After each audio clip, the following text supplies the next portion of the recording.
man, before we get into any Diablo, I feel like we should do a little update ski on the old drama situation with Tarkus.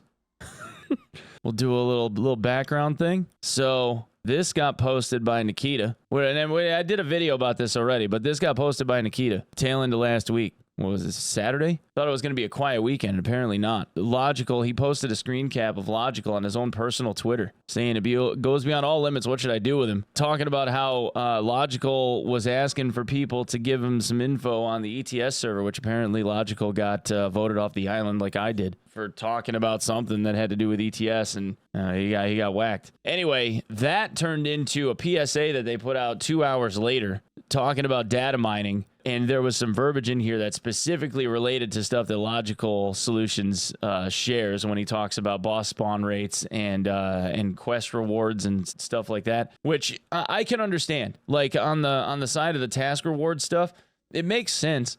Like they have the task rewards will be like question marks or whatever, and then they'll put out like an event.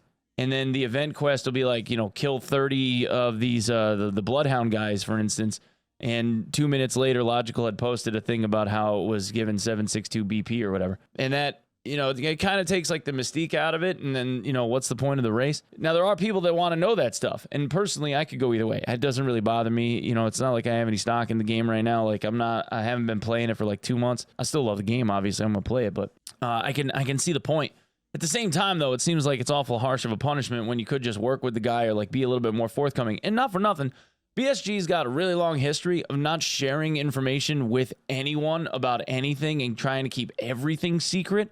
And there are pieces of information, especially as like beta testers, that really helps us do a better job of testing their game and showing them when they have flaws and issues when we know like certain variables and stats and stuff. So that, whatever. It was a whole thing. And in that PSA, they talked about how they were going to start banning content creators for talking about like data mined info. Logical the next morning ends up making a tweet talking about how he's too scared to go into his game because he's worried that once he logs in and he starts playing, they're just going to end up banning him, which is exactly what happened. He was live for like 2 hours, ran one raid, and then got a manual 229 ban.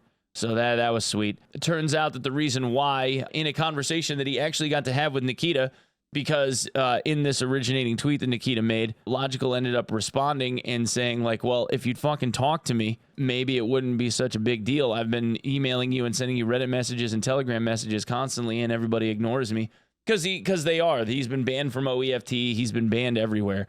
The only thing that he has access to that has anything to do with EFT other than his own website is the Wikipedia, which he's like one of the most active people historically. In January, he's got like hundreds of entries of updates and stuff that he made to the wiki. And he's constantly a person that's like updating the wiki with, things that are supposed to be correct and accurate or whatever, which in their own PSA, they talk about how the wiki is the official place to get all this official information and nobody uses illegal tools. But Logical's one of the people that's editing it the most. And apparently is using illegal tools. So I really don't know which way they're going with that. It seems like kind of strange. Whatever. Contradictory information.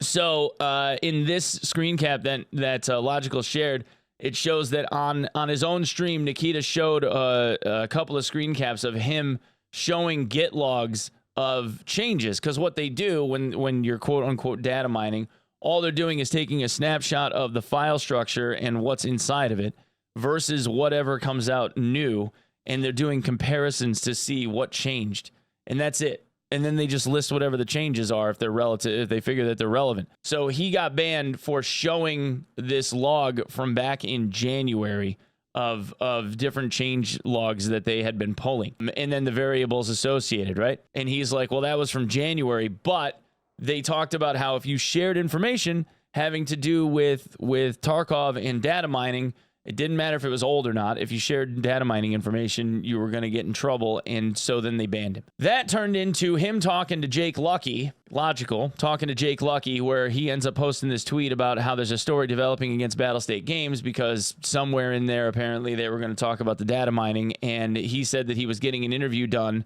and that was with Logical. In this thread, Logical actually talks about how the interview was with him, and then he backed out. Lucky then posted like, I don't know, an hour later that the interview got canceled. Come to find out that the reason why was because Logical got unbanned from Tarkov. Apparently in the conversations that he was having with Nikita, they were able to sort out their differences, and Logical got unbanned. And in his official statement, he says he's thankful and glad that Nikita and BSG are potentially mending our relationship and looks forward to hopefully working with the BSG team to provide an ever better community experience. Thank you to the community for the overwhelming support over the last 2 days. So, I mean, a couple of things. One, the whole thing with him streaming like old data mined info was absolutely a fuck you to BSG. He knew what he was doing, and that shit was a clout chase and a half. There's no way that it wasn't. But to that effect, he was able to actually get the attention of the guys that he needed to get the attention of, and was able to actually have a productive conversation, it seems. So all things being equal, it ended up working out. So I'm just glad, because Logical does an awful lot for the community, even though sometimes it's to the chagrin of the dev team. And there was one other good thing that came from this. Nikita ended up making a tweet that followed up that said EFT API. So it's likely that we could get API access, or some people could get API access to the stuff that Tarkov and the devs and BSG wants us to be able to see and work with, which would be huge.